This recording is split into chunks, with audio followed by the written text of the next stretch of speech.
As much as I may attempt to deny it, I have discovered that I very much am of the bog. The crunch of long-dead gnarled tree stumps, the smell of wet rocks covered in downy green blankets, the gentle, meditative chirps of toads and frogs, all things that bring out my inner hag.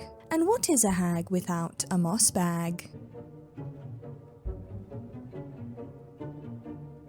I've been seeing these bags on ye olde Pinterest for donkey's years at this point, and every time I spy this draping of greenery I get lost in the proverbial moss sauce and have to genuinely pull myself away, as if it belonged to Jenny Greenteeth herself and was beckoning me into my own marshy grave. If the obsession will not pass on its own, I'll have to summon forth an iteration myself.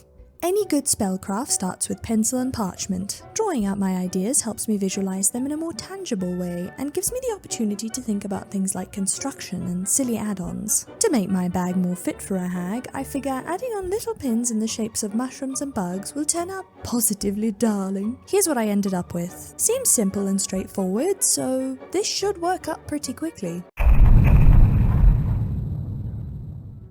This isn't really a tutorial, as realistically I always sort of do whatever until things turn out okay, but I will do my best to impart my initial intentions, and you can just do as I say and not as I do with your own version, should you choose to suffer through this ordeal yourself, that is. My intended pattern is as follows. The whole bag is to be made up of single crochets, because they are compact and thusly leave less holes. I intend to make 2 big panels to form the body of the bag, each 50 stitches in width and 30 rows in height. I'll then make one very long filler panel to fill in the sides. It should be long enough to go all the way along the sides and bottoms of your main body panels, so a total of 110 rows in length and 10 stitches in width. There, now that I've explained what my plan is, let's watch it go horribly wrong. I already knew this stuff was going to be tough to work with. After all, I'd only ever used it in small doses to embroider on a separate project, and that was already a challenge. But by the power of Grayskull did these fibres of fuzzy garbage test my patience. Every stitch is like pulling teeth. Difficult, painful,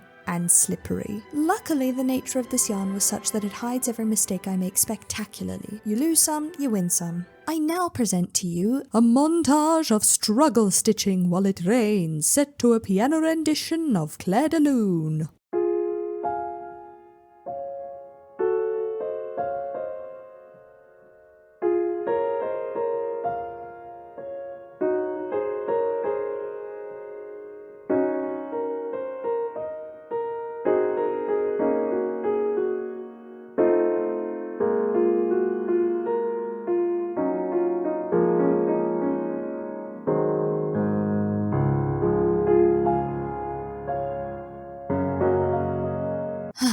This panel is way too short. The worst part is I can't even frog this fabric. I tested it before I started this project, and I know in my deepest of hearts that this matted mess absolutely will not budge. Were I a more wicked wizard, I would force you to watch me restart, but I'm just going to watch Jim Henson's A Storyteller from my bed and crack on with it, so I'll see you when that's done.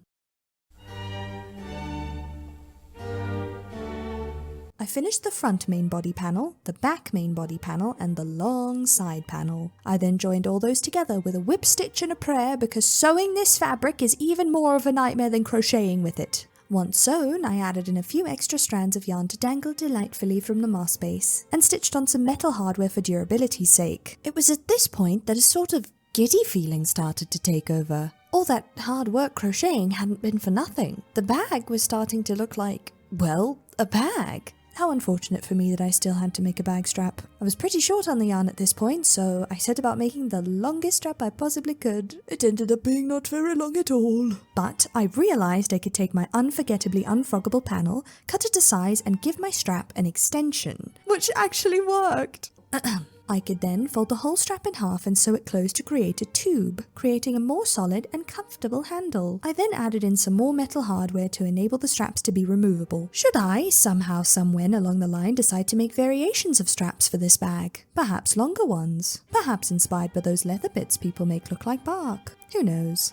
And with that, we have a bare bones basic moss bag. It would be perfectly understandable if you were to stop here. We've unlocked bag status under achievements after all. For me personally, the fuzzy interior of this bag would be a sensory nightmare for any long-term use. So, I'm going to add a lining. I have this lovely 100% cotton fabric from my favourite place in the entire world, Arthur Bale's Old Family Haberdashery Fabric and Yarn Merchants, not sponsored, and I think it will do nicely. It shares a few colours with the stabilising yarn I used for this project, and it adds a nice smooth interior that won't drive me absolutely bonkers. To make a pattern for the lining, I trace the bag shapes, main body, sides and bottom, onto some paper. I then mark a 1 centimeter border internally from my tracing lines. This should, theoretically, make a nice snug lining for the interior of the bag. I cut off the seam allowance and use the inner bit to trace out some panels of interfacing to give the lining some structure and make it a bit more sturdy. Iron on the interfacing, pin the panels along the seam lines, now made more defined by the aforementioned interfacing, and sew it all together. Fantastically, I found some snap closures in my sewing stuff. Just tack it down with a few simple stitches. Okay, we're almost done here. I pop the lining into the bag, pin it down along the mouth of my mossy machination and top stitch all along the edge, removing pins as I go. It's important to fluff up the yarn around the top stitch once you've sewn it to avoid any hard lines, but other than that, it's a pretty easy sewing job.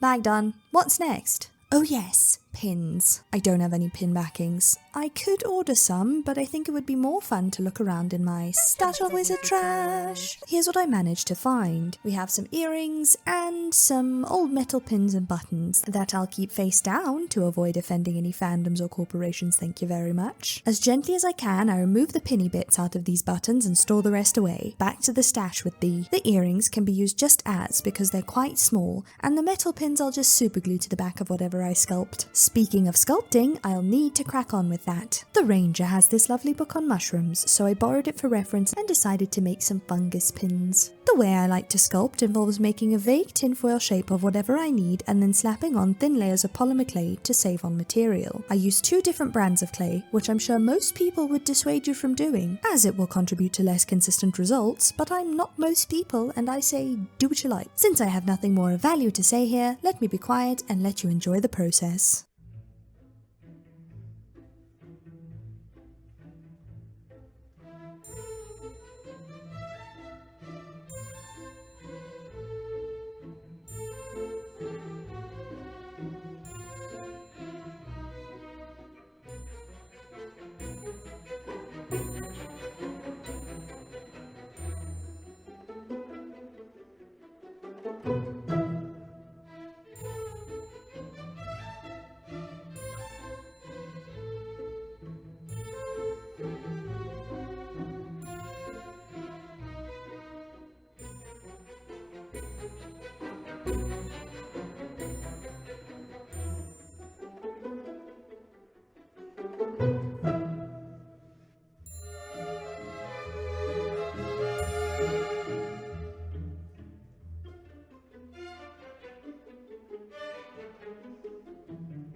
I ended up with some turkey tails, a few brown mushies, a snail, and a patch of lichen. With the pins done, there's only one thing left to do. It's time to traipse about a local park and take pretty pictures.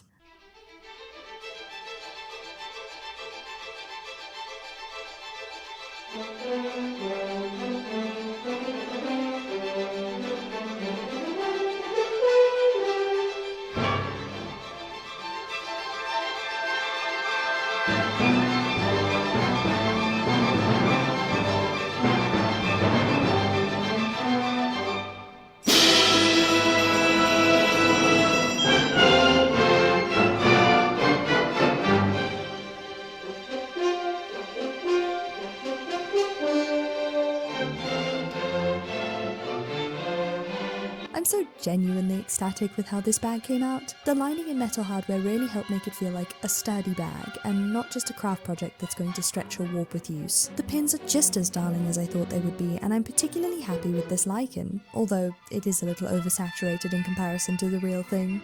All in all, I couldn't be a happier little hagling. Salutations, Council! This is my first long-form YouTube video, and I just wanted to say some words so I'd have something fun to look back on one day. I currently have a grand total of 142 subscribers, and I'd just like you to know that it means the world to me that you bother subscribing to some silly old wizard making junk on the internet. There's lots more to come, and hopefully we grow into a great big community of people that really enjoy crafting together. If you feel inspired by this project and you make something similar, please feel free to tag me so I can see. I've made an Instagram. There's naught on it yet, but I'll be posting some behind the scenes, some sneak peeks of up and coming videos, and some detailed shots of this very bag for now. With all that said, thank you for your visit to the keep, and I hope we see you again soon.